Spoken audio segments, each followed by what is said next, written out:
तिकडे नगर परिषद निवडणुकीमध्ये बुलढाण्यामध्ये बोगस मतदारांचा अक्षरशः सुळसुळाट पाहायला मिळाला। बुलढाण्यामध्ये अनेक मतदान केंद्रावर बोगस मतदान झाल्याचं समोर आलेलं आहे। काही ठिकाणी राजकीय पक्षांच्या कार्यकर्त्यांनी या बोगस मतदारांना मारहाण केली आहे, तर काही मतदान केंद्रावर स्थानिकांनीच या बोगस मतदारांना फैलावर घेतलं। बुलढाण्यामध्ये या बोगस मतदारांवरून कुठे आणि कशा प्रकारे राडे झालेत पाहूयात।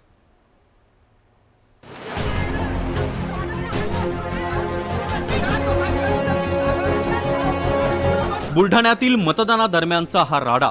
बुलढाण्यातल्या शासकीय तांत्रिक विद्यालयात मतदान केंद्राबाहेर एकाला पकडून असा चोप देण्यात आलाय। तो बोगस मतदार असल्याचा स्थानिकांचा आरोप होता। त्याचा आधार कार्ड तपासून स्थानिकांनी त्याला मारहाण केली आहे। या तरुणाला पळवून लावण्यात आलाय। त्यामुळे शासकीय तांत्रिक विद्यालय मतदान केंद्रावर मोठा गोंधळ उडाला होता।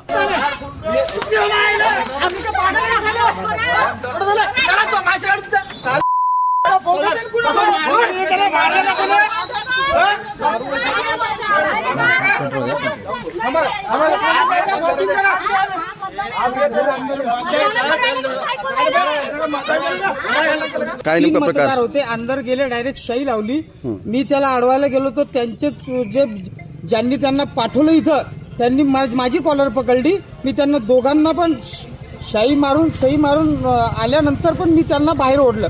ते पळून गेले इथनं। एक तुमच्या देखत पकडला होता आणि हे त्याच्या खिशातलं काढलेलं आधार कार्ड। बुलढाणा नगरपालिका निवडणुकीदरम्यान अनेक ठिकाणी बोगस मतदान होत असल्याचा प्रकार समोर आलाय। बुलढाण्यात काही बोगस मतदार पकडले गेले आहेत। प्रभाग क्रमांक 15 साठी गांधी प्राथमिक शाळेत मतदान सुरू होतं, त्यावेळी 2 बोगस मतदारांना पकडण्यात आलाय। पाठवलं कोणी तुम्हाला? आम्हाला आणलं, आम्ही आलो। कोणी आणलं?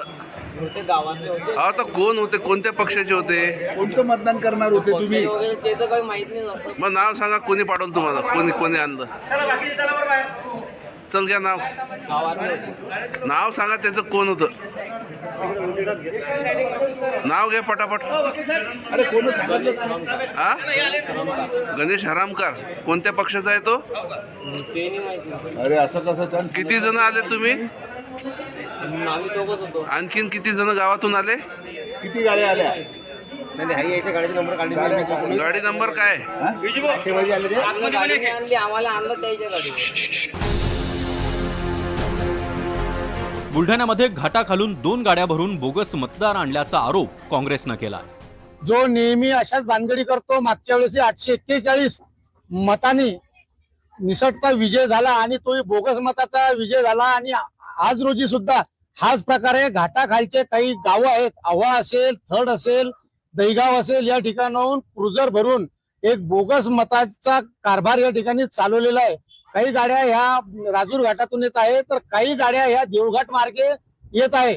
पोलीस प्रशासन याच्यावर कुठल्याच प्रकारचा गंभीरता घेत नाही।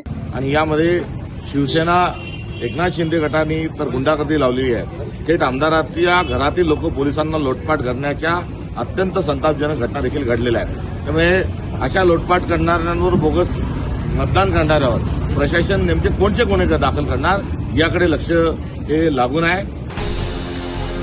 बुलढाण्यामध्ये अनेक ठिकाणी बोगस मतदारांना पकडण्यात आलाय। आता या मतदारांना नेमकं कुणी आणलं होतं, त्यासाठी किती पैसे देण्यात आले आणि या मतदारांनी कुठे कुठे मतदान केलं, या सगळ्यांची उत्तरं अजून मिळायची आहेत। अमोल सराफ, NDTV मराठी, बुलढाणा।